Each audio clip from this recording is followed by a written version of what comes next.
Para que você tenha uma melhor qualidade de vida, a Mensagem apresenta um programa que auxilia o seu dia a dia. Saúde, dicas, prestação de serviço. Falando de Vida está no ar. Falando de Vida. Apresentação Donizete Eugênio. Olá, um grande abraço, muito boa tarde. Já estamos de volta com o programa Falando de Vida, para todo o Vale do Paraíba e também para você que está sintonizado na internet, sintonizado no nosso aplicativo. Hoje, dia 1º de julho de 2020, uma quarta-feira. O programa Falando de Vida tem a apresentação de Donizete Eugênio, mesa de som dele, Antônio Márcio de Barros Buim. Boa tarde, Buim. A direção é do padre Carlos Eduardo de Quadro. E a proposta do programa Falando de Vida é sempre levar aos nossos ouvintes assuntos que possam orientar e informar a nossa população sobre qualquer fato que interfere em nosso dia a dia. No programa de hoje vamos falar sobre educação e concurso público. Falando de Vida e o tema do dia.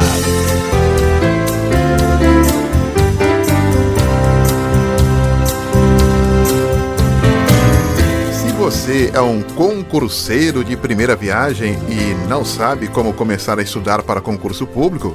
Fique tranquilo. Você está no lugar certo e este programa de hoje vai até te ajudar a responder algumas perguntas básicas. Primeiro, saiba que você não está sozinho nessa. Essa é uma dificuldade muito comum relatada por várias pessoas que decidem começar a estudar para concurso público, mas não sabem dar o primeiro passo. Hoje, no programa Falando de Vida, dicas valiosas nós teremos aqui. Olha, é fato que não existe uma fórmula mágica para passar em concurso público, hein?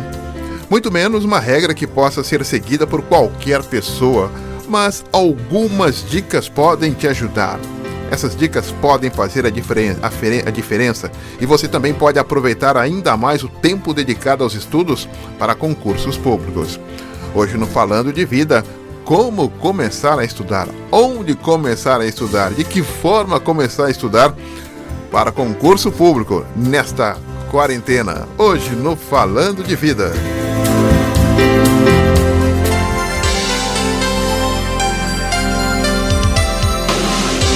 Para nos auxiliar no tema de hoje é o nosso colega, nosso colaborador aqui, ele que é professor também, é advogado, é servidor público concursado do Tribunal Regional do Trabalho, Fábio Vieira. Boa tarde, professor Fábio Vieira. Oi, Doni, boa tarde, Buim, boa tarde a você, ouvinte de mensagem. É sempre uma grande alegria, uma grande satisfação poder participar do Falando de Vida, esse programa que ajuda tanto na melhora da qualidade de vida das pessoas, né? Eu sempre tenho oportunidade de acompanhar o programa, Doni, os médicos, advogados, psicólogos, os profissionais das diversas áreas que participam aí, sempre com dicas muito interessantes para nós. Então, a gente está aí à disposição de vocês. Muito obrigado. Hoje falando de vida então com o Fábio Vieira, ele que é professor, né, justamente aí de cursinhos preparatórios para concurso público e vai participar conosco ao vivo e você também pode deixar a sua pergunta no nosso programa Falando de Vida. Fábio Vieira, a primeira pergunta para a gente iniciar e logicamente ter algumas dicas e algumas orientações sua, tem concurso público? Doni, excelente pergunta e eu gostaria de começar justamente por esse tópico, né? Quando eu disse que viria aqui na rádio participar do programa Falando de Vida hoje para falar sobre concurso, muitas pessoas questionaram, mas não vai mais ter concurso, os concursos públicos acabaram por causa da pandemia, por causa das mudanças que estão acontecendo na economia, na política. Só que não é bem assim, né? Vamos procurar brevemente aqui, de uma forma muito objetiva, esclarecer o ouvinte de mensagem. Nós tivemos, no mês de março, a aprovação de uma lei, a Lei Complementar 173 de 2020. E essa lei foi aprovada pelo Congresso Nacional em razão da situação da pandemia. Essa lei é a lei que institui o Programa de Enfrentamento ao Coronavírus. É uma lei federal que vale para todo o país, e essa lei ela foi aprovada pelo Congresso em razão da queda da arrecadação do poder público e de toda a dificuldade que estados, municípios e a própria União Federal vem enfrentando em razão da pandemia, né? Dificuldade financeira, problema de caixa. Só que essa lei, ela instituiu que a União iria socorrer financeiramente, né? Ajudar financeiramente estados e municípios, só que a lei exige algumas contrapartidas, né? Nós tivemos aí o congelamento da remuneração dos servidores públicos, nós tivemos a suspensão do prazo de validade dos concursos públicos, mas o que importa para nós?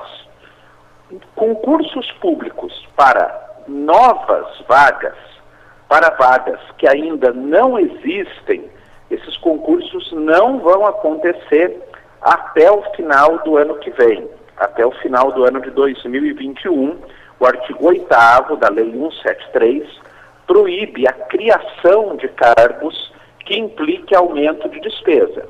Ou seja, novos cargos não poderão ser criados. Por exemplo, vamos supor que a União Federal decida que vai criar um cargo chamado inspetor administrativo. Isso não pode acontecer. A criação de novos cargos, ela está suspensa até o final do ano que vem. Agora, a lei ela deixa muito claro que cargos que já existem e que ficarem vagos, esses cargos poderão ser preenchidos por concurso público. E poderá ser realizado concurso, aliás, deverá até ser realizado concurso, porque os cargos efetivos, pela Constituição, eles têm que ser preenchidos por concurso, deverá ser realizado concurso para o preenchimento dessas vagas.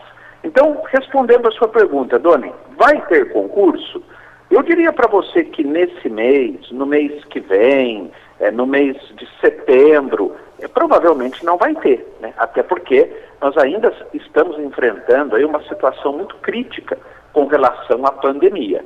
Mas, passada essa fase mais crítica, vários concursos deverão acontecer, vários concursos deverão ser retomados, muitos até já foram autorizados, e é importante que fique claro, pode ter concurso para reposição de vagas que já existem.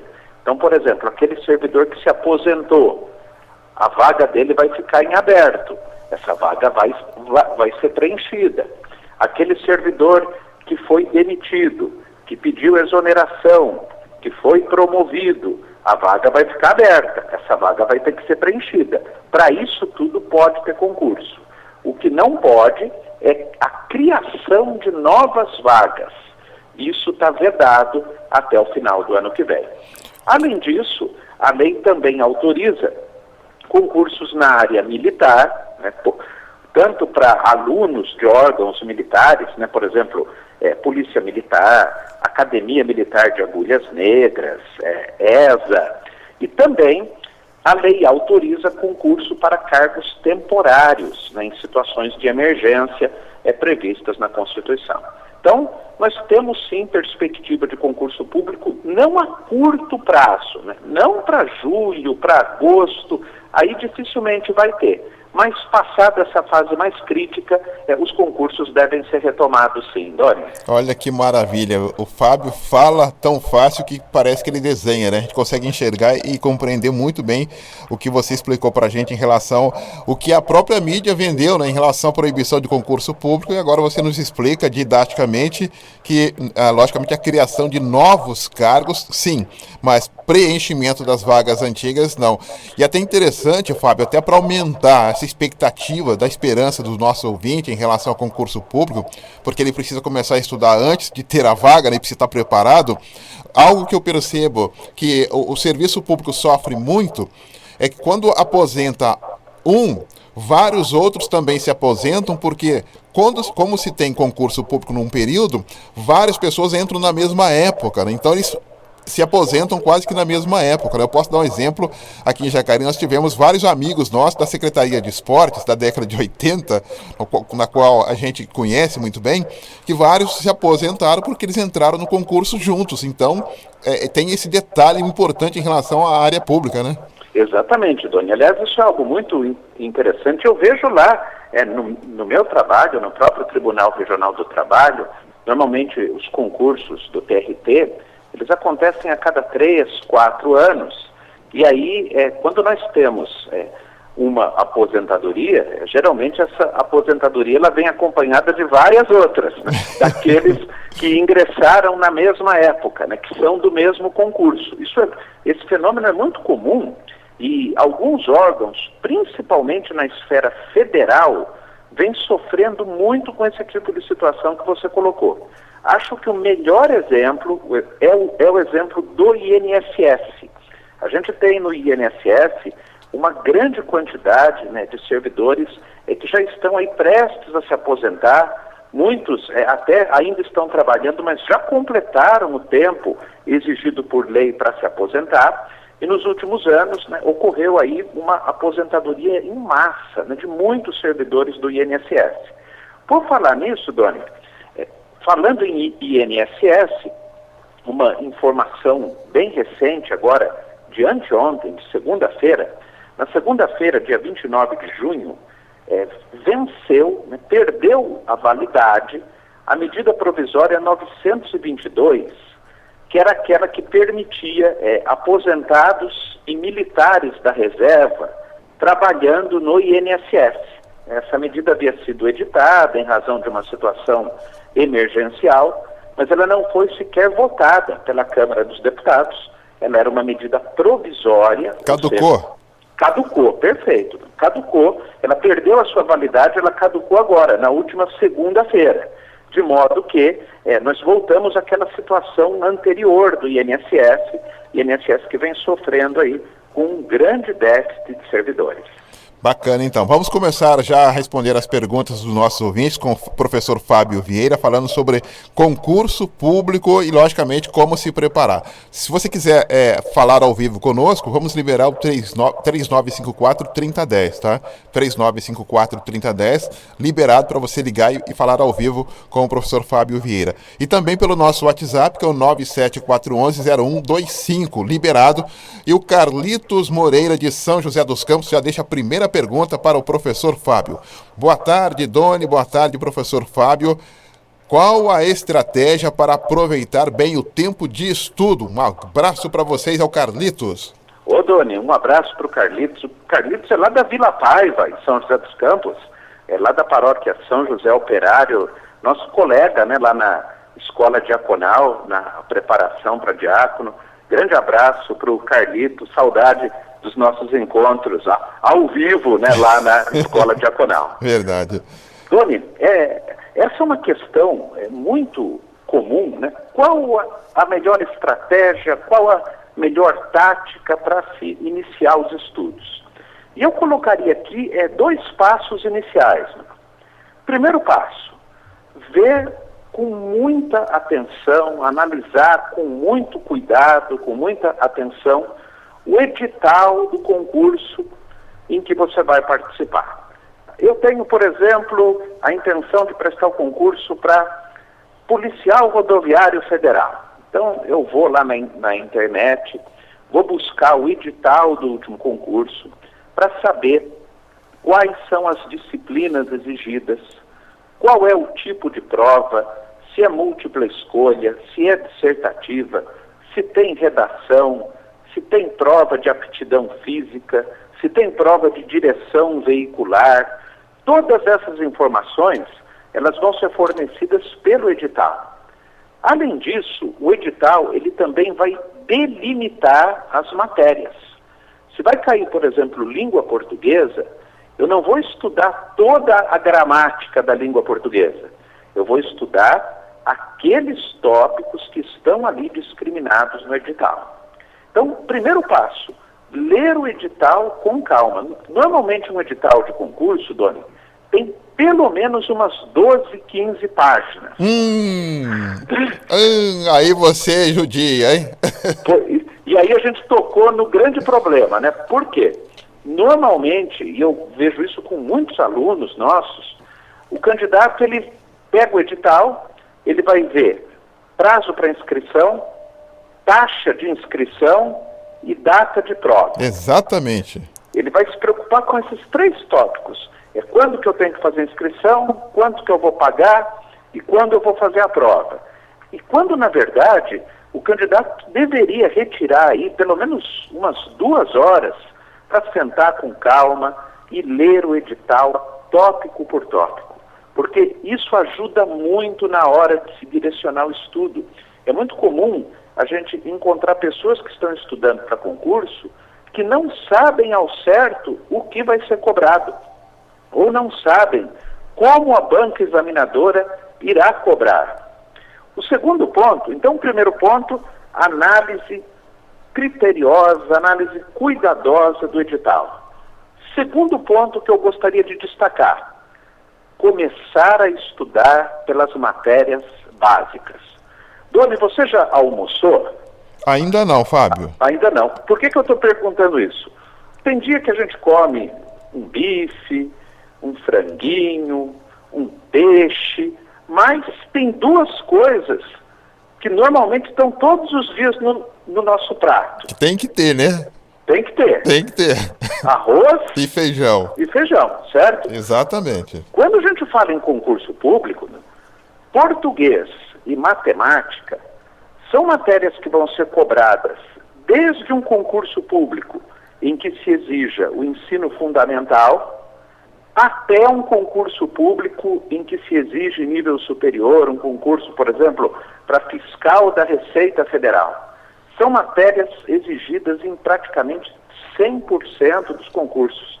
É o arroz com feijão, né? É aquilo que não pode faltar na rotina do candidato. Então, às vezes o candidato está em casa, nesse tempo de pandemia, pensa assim, puxa, eu quero começar a estudar para concurso. Por onde começar?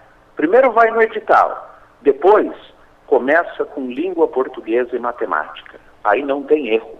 São 2 matérias em que qualquer concurso, qualquer que seja o grau de exigência do concurso, isso vai ser cobrado. E se você tem uma base sólida, uma boa base em língua portuguesa e matemática, você já sai em posição de vantagem, e uma grande vantagem com relação aos demais candidatos. Até aproveitar, Fábio, esse período de quarentena que nós estamos. Por exemplo, a gente sabe que nós não teremos concursos nos próximos meses, isso é certo, é fato. Mas também, você já tinha falado para a gente no Falando de Vida, que é um período que a gente pode aproveitar porque tem, eu diria, não a metodologia, né? Já tem o escopo de alguns concursos que já foram realizados e já tem na internet, a gente já pode até fazer uma simulação, né? Sem dúvida. Se você me perguntar, Doni, qual é o maior erro que normalmente um concurseiro pode cometer? Qual que é o maior erro do concurseiro? Começar a estudar para o concurso só quando é publicado o edital. E aí isso vem ao encontro do que você acabou de colocar. Nós estamos vivendo agora um tempo de quarentena. Muita gente está em casa, né? Alguns com jornada reduzida, muitos ficaram desempregados, né? O que é um problema muito sério. Muitos estão com tempo livre, né? E aí a pessoa diz, puxa, eu quero aproveitar melhor esse tempo livre.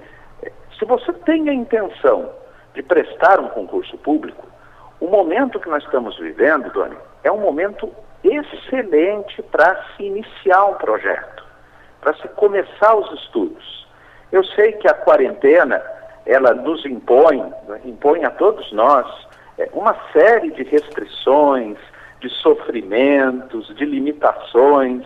Tem hora que a gente fica cansado de ficar em casa. Isso acontece com todo mundo. Porém, é aquela história de fazer do limão uma limonada, né, Doni? Exatamente. Né? Já que eu tenho que ficar em casa, já que eu fiquei desempregado, já que a minha jornada foi reduzida, já que eu estou passando por esse momento, que é um momento muito delicado para todos nós, nada melhor do que aproveitar essa oportunidade para iniciar um projeto.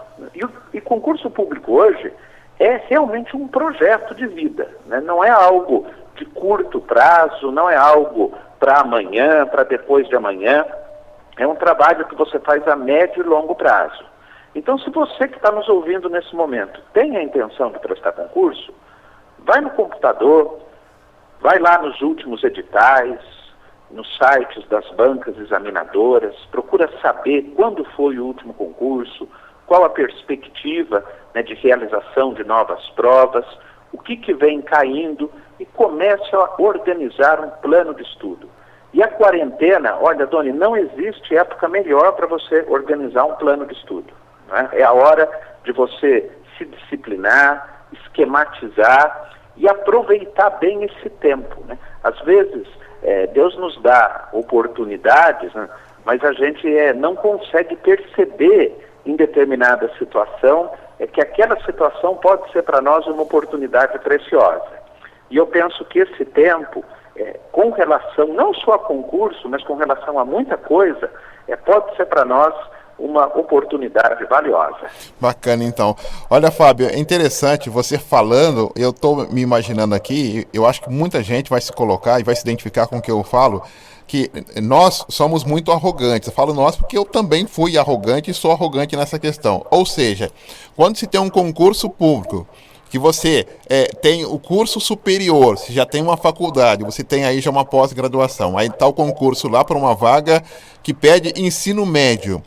E imediatamente o que você pensa? Eu não vou estudar, eu já tenho minha faculdade, já tenho minha pós-graduação, aí para ensino médio é bico, é fácil.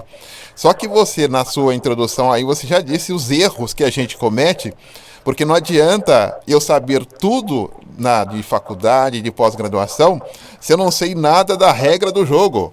Doni, você falando isso, você me fez lembrar do primeiro concurso público que eu prestei. Havia acabado de completar os 18 anos, né?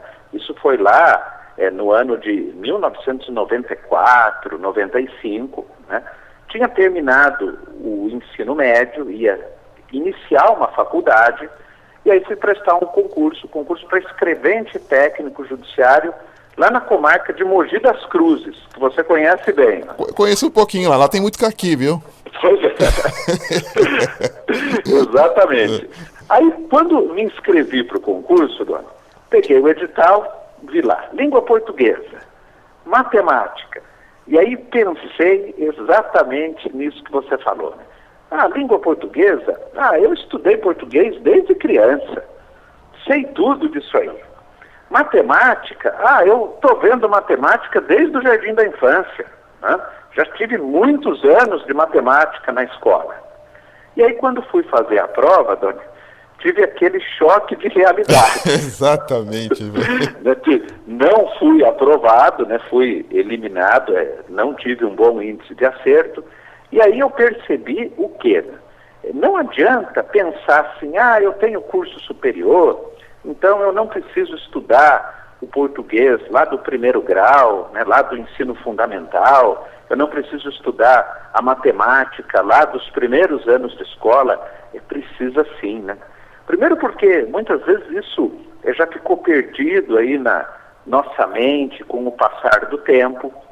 E o concurso, a exigência do concurso é algo muito específico, né? Então, é muito importante o candidato ter essa humildade, né? Às vezes a gente pode cair no erro, é a mesma coisa, pegando o gancho da sua pergunta, é a mesma coisa aquela pessoa que tem o curso superior, que fez faculdade, e vai prestar um concurso cujo nível de escolaridade exigido é o do ensino médio. Aí a pessoa pensa assim, eu vou prestar um concurso para ensino médio, eu tenho curso superior, eu vou nadar de braçada. Exatamente, esse é o pensamento. Só que não é bem assim. Primeiro porque a exigência, como nós dissemos, ela é específica e é preciso sentar, e resolver equações de matemática, resolver aqueles probleminhas, aquelas frações, língua portuguesa, concordância, regência, conjugação de verbo. É preciso rever tudo isso. E além disso, Doni, já há muitos anos aqui no Brasil, o que a gente percebe? Concursos que exigem nível médio e até mesmo ensino fundamental, boa parte desses candidatos são candidatos que têm curso superior. Então, hoje, por exemplo, se você vai... Eu vou dar um exemplo aqui de um concurso nível médio. É técnico bancário do Banco do Brasil, ou da Caixa Econômica Federal. É um cargo cujo requisito é o ensino médio, antigo segundo grau. Pelo menos 60%, 70% dos candidatos têm curso superior, têm faculdade. Então, nessas horas, é preciso realmente ter humildade, entender que a concorrência ela é muito acirrada, né? A gente tem aí um grau de concorrência muito alto e o próprio nível da prova, ele exige do candidato muita preparação. Bacana, então. Legal, Fábio. Nós vamos para um breve intervalo, a gente volta já com o professor Fábio Vieira, hoje dando dicas importantes para concurso público, hein? Olha, o Fábio deu uma informação muito bacana e muito importante aí, de que aquela medida provisória, né, aquela lei em relação à proibição de concurso público até 2021, na verdade é para a criação de novos cargos. Então tem muita gente se aposentando, tem servidores que trocaram de setores, que foram para outros países, então as vagas vão sendo criadas, vão surgindo, e para preencher essas vagas, logicamente vai precisar de concurso público. O intervalo e já voltamos. Estamos apresentando Falando de Vida. Mensagem: esta é a melhor sintonia. Continue com a gente. Voltamos a apresentar Falando de Vida. E o programa Falando de Vida, hoje dia 1º de julho, segundo semestre, mês 7, hoje com o professor Fábio Vieira, ele que também é advogado, né? E também servidor público do Tribunal Regional do Trabalho, concursado, e também professor de concurso público, né? De cursinhos, cursos preparatórios. E tem dicas importantes. E tem uma pergunta bacana aqui, ô Fábio, em relação de tudo que você falou, muita gente fala, tem muita pegadinha nas perguntas. Existe pegadinhas mesmo ou é gente que não se preparou direito, Fábio? Olha, Doni, nós temos as duas coisas. Muitas vezes, essa desculpa da pegadinha, ela esconde uma falta de estudo, uma falta de preparação, ou até mesmo uma desatenção do candidato. Porque você tocou nesse ponto das pegadinhas, e aí a gente lembra de uma outra dica que é muito importante para o candidato, que é a de procurar resolver muitos exercícios, resolver muitas questões de provas anteriores, antes de fazer a prova. Por quê? Os concursos públicos, eles são organizados por bancas examinadoras. Nós temos algumas bancas examinadoras, por exemplo, Fundação Carlos Chagas, Fundação VUNESP, SESGRANRIO, SEBRASP, que são bancas que promovem concursos em todo o país.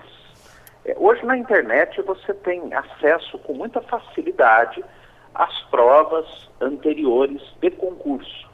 E você resolver questões de provas anteriores ajuda muito a entender o estilo da banca examinadora, porque cada banca examinadora tem um estilo de prova, né? Por exemplo, a Fundação VUNESP, que organiza tradicionalmente concursos do Poder Judiciário aqui do Estado de São Paulo, suas provas na área de legislação são provas muito objetivas, normalmente questões mais curtas, com alternativas mais curtas, enunciados mais curtos, muitas questões cobrando prazo previsto na lei. Por outro lado, nós já temos bancas, por exemplo, Fundação Carlos Chagas, em que você tem questões mais elaboradas, questões mais longas. Então, tudo isso o candidato vai descobrir, não na hora da prova, ele vai descobrir isso antes, estudando, verificando qual é a banca examinadora, resolvendo questões dessas bancas examinadoras, e isso vai ajudá-lo muito a enfrentar as tais pegadinhas. Porque muitas vezes a pegadinha, ela é muito mais uma questão de interpretação. E aí, Doni, vem um outro aspecto, que é um aspecto muito importante e que muitos profissionais da área da educação batem muito nessa tecla. A importância da leitura, né, Doni? Porque muitas vezes, onde o candidato entende que existe uma pegadinha, é muito mais uma deficiência, uma dificuldade de interpretação, né, de interpretar o que o examinador está querendo, né, o que é que o texto está pedindo. Então, a leitura, e aí leitura não só de texto de lei, de material de estudo, mas também a leitura de jornal, a leitura de livros.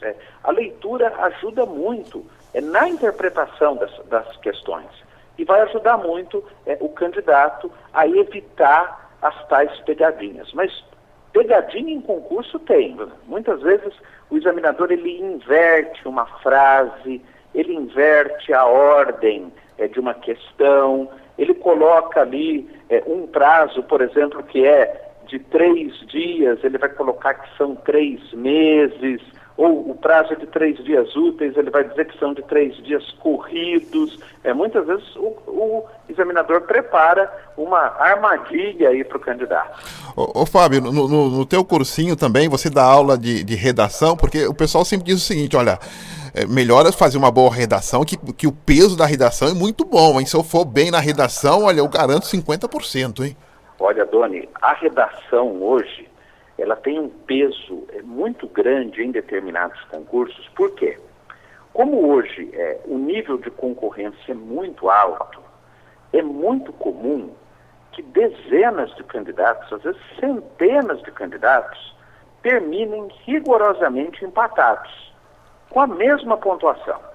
E aí, o que muitas vezes vai desempatar, vai fazer com que a sua nota melhore ou piore, é justamente a redação. Então, existem várias técnicas, né, para redação em concurso. Hoje, os cursos preparatórios para concurso têm essa disciplina, muitas vezes tem até módulos específicos, cursos específicos para a área de redação. E um aspecto muito importante da redação, Doni, é a questão de você estar atualizado com o que acontece à sua volta. Por quê? As redações, elas sempre têm um tema, né? Dificilmente o examinador vai estabelecer tema livre para a redação. Normalmente você tem um tema. E esse tema, ele normalmente está relacionado às situações que estamos vivendo em nosso cotidiano. Na política, na economia, na saúde, na área internacional. A redação, normalmente, ela vai estar conectada a isso. Daí a importância daquele que está estudando para concurso procurar estar sempre bem informado. Isso também porque em muitos concursos nós temos uma matéria específica que se chama atualidades. Hoje, mais da metade dos concursos exigem pelo menos 4, 5 questões de atualidades. O que é a atualidade? Aquilo que é notícia, né? Por isso, a importância de se estar sempre atualizado, né? De se buscar aí boas fontes de informação, porque isso ajuda muito na hora da prova e ajuda muito também na hora da redação. Bacana, então. Nesse período de quarentena, deixa eu só aproveitar aqui e mandar aqui um abraço aqui para o Gilson, que está nos acompanhando, mandou uma pergunta aqui para o Fábio, para o professor Fábio. Fala-se muito em colégio militar, na opinião dele, subestimar as escolas municipais e estaduais, os ensinamentos e, consequentemente, os seus alunos. Ele pergunta se o senhor tem uma opinião formada sobre isso, Fábio? Olha, Doni, nós temos hoje muita gente na área da educação defende a implantação dos colégios militares. Eu particularmente penso, né, os colégios militares eles têm muitas qualidades. O ensino é um ensino de excelência, né, um ensino de excelente qualidade. Mas eu, particularmente, aí é uma opinião pessoal, entendo que a implantação de colégios militares não é a solução para o problema da educação no país.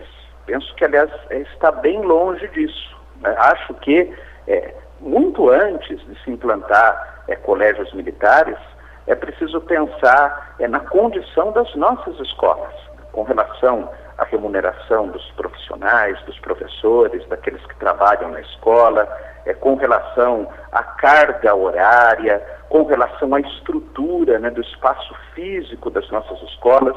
Penso que tudo isso deveria ser prioridade muito antes da questão da implantação do colégio militar. Acho que em algumas regiões do país, né, o Brasil é um país muito grande, os colégios militares eles teriam sim um papel muito interessante, mas entendo que não é a solução para o problema educacional, até porque a carreira militar ela exige uma vocação específica, né, Doni? Não é algo para você implantar assim de uma forma geral. Ela é uma carreira muito bonita, mas ela é uma carreira que tem uma série de particularidades e que exige uma vocação própria. Bacana, então. Fábio, para a gente fechar, a gente já percebeu que é bem diferente estudar para uma prova da faculdade ou a prova do colégio e, logicamente, prestar um concurso público. É muito diferente, pelo que você nos passa essa informação.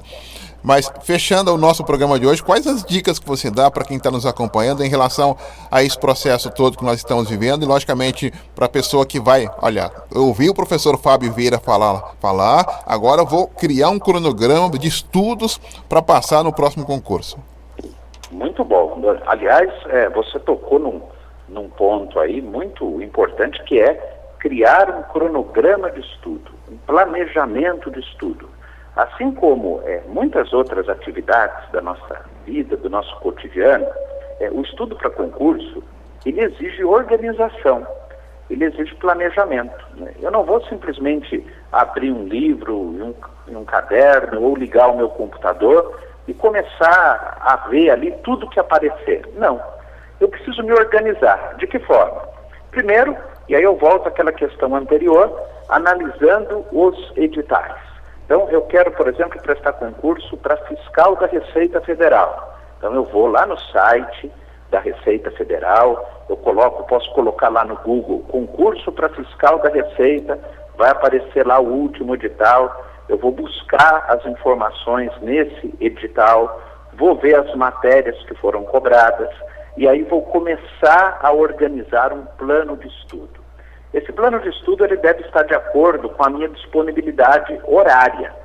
O candidato ele não deve se iludir, Dona, pensando assim, eu tenho que estudar 12 horas por dia para passar num concurso. Não é assim. Se você conseguir, dentro da sua disponibilidade de tempo, reservar 1, 2, 3 horas diárias para o estudo, isso já será muito proveitoso. Só que a hora de estudo, ela tem que ser uma hora de estudo, né, Dona? Exatamente, nada de WhatsApp, né? Exatamente, porque hoje nós temos muitas distrações. O WhatsApp, as redes sociais, a TV, a internet, o telefone. Então, focar o meu estudo, né? Direcionar o meu estudo. Não se iluda tanto pensando, eu tenho que ter 8 horas por dia. Ninguém tem 8 horas por dia para estudar, né, Dona? Hoje a vida é tão corrida. E nem aguenta, né, Fábio? Exatamente, sem dúvida, né? Se você tem 1 hora, 1h30, olha, já é um tempo precioso, é um tempo muito bom. Só que é preciso disciplina, é preciso direcionar esse tempo que você tem realmente para o estudo. E aí você viu o edital, você faz esse cronograma. Eu deixo sempre como dica também, estude no máximo 2 matérias por dia. É contraproducente, não é interessante você estudar meia hora de português, meia hora de contabilidade, meia hora de informática. Não faça isso. Estude 1 ou no máximo 2 matérias por dia. Faça muitas anotações, compre aquelas canetas coloridas, né, que a gente chama de marca-texto, né? Aquilo ajuda muito para você destacar aquilo que é mais importante. Trabalhe com a caneta, com o lápis, né? Tem hora que a gente precisa escrever, precisa desenhar. fazer um mapa mental, né, fazer um esquema dos pontos principais da matéria. Isso tudo vai ajudar o seu cérebro na fixação de conteúdo, especialmente das matérias que exigem memorização, como são as matérias de direito, como são as matérias jurídicas. Se organize, né, procure aproveitar o tempo livre, tire um dia da semana para você descansar, procure ter o apoio da sua família, né? Esse é um aspecto muito importante, porque o concurso público, ele não é um projeto individual, ele é um projeto da casa, ele é um projeto da família. Então, se eu decidir estudar para concurso, eu vou conversar com a minha esposa, com meu marido, com meus filhos, para que eles me ajudem nisso, para que eles, né, me deixem lá quietinho estudando durante um determinado período de tempo, para que eles entendam que muitas vezes é preciso até sacrificar um horário de lazer, um passeio, para que a pessoa possa estudar. Então, o concurso ele é um projeto da família, ele é um projeto do casal, ele é um projeto que tem a participação dos filhos, até porque, depois da aprovação, todos vão ser beneficiados. Com certeza. Vai ser bom para todo mundo. Para todo mundo. Professor Fábio Vieira, servidor público concursado do Tribunal Regional do Trabalho, advogado também, colaborador da Rádio Mensagem, palmeirense. Opa! Esse é um aspecto muito importante. Exatamente, muito importante, viu? Mas não tem mundial aí, é uma pena, né? Tá bom. Olha, Fábio, foi muito legal bater esse papo contigo aqui. Se deixar, a gente fica até a tarde inteira. Eu fiz aqui poucas perguntas, deixei aqui mais de 50 perguntas anotadas aqui, mas é para justamente nos próximos dias voltarmos a conversar, tá bom? Um abraço, viu? Com certeza, Doni. Vamos sim agendar uma outra data, né? A gente está sempre aí à disposição da mensagem, do ouvinte mensagem, e é sempre uma alegria imensa poder participar aqui do Falando de Vida. A você, aos ouvintes da mensagem, um grande abraço. Um grande abraço, obrigado pela participação, pelo carinho e também pelas explicações aqui no nosso Falando de Vida, hoje falando sobre aproveitar esse período para estudar para concurso público, né? Não vai ter novos cargos, mas tem cargos que as pessoas já se aposentaram e, logicamente, no ano que vem, as prefeituras, Estado e o governo federal vai ter que preencher esses cargos das pessoas que se aposentaram. Fechamos o Falando de Vida, estaremos de volta amanhã às 7h30 da manhã com o Jornal da Mensagem, depois ao 12h15 com o programa Falando de Vida. Vem aí o Marcos Floriano e o Comunicação Total. Fiquem todos na paz. Tchau, tchau. Você acompanhou na Mensagem o programa Falando de Vida.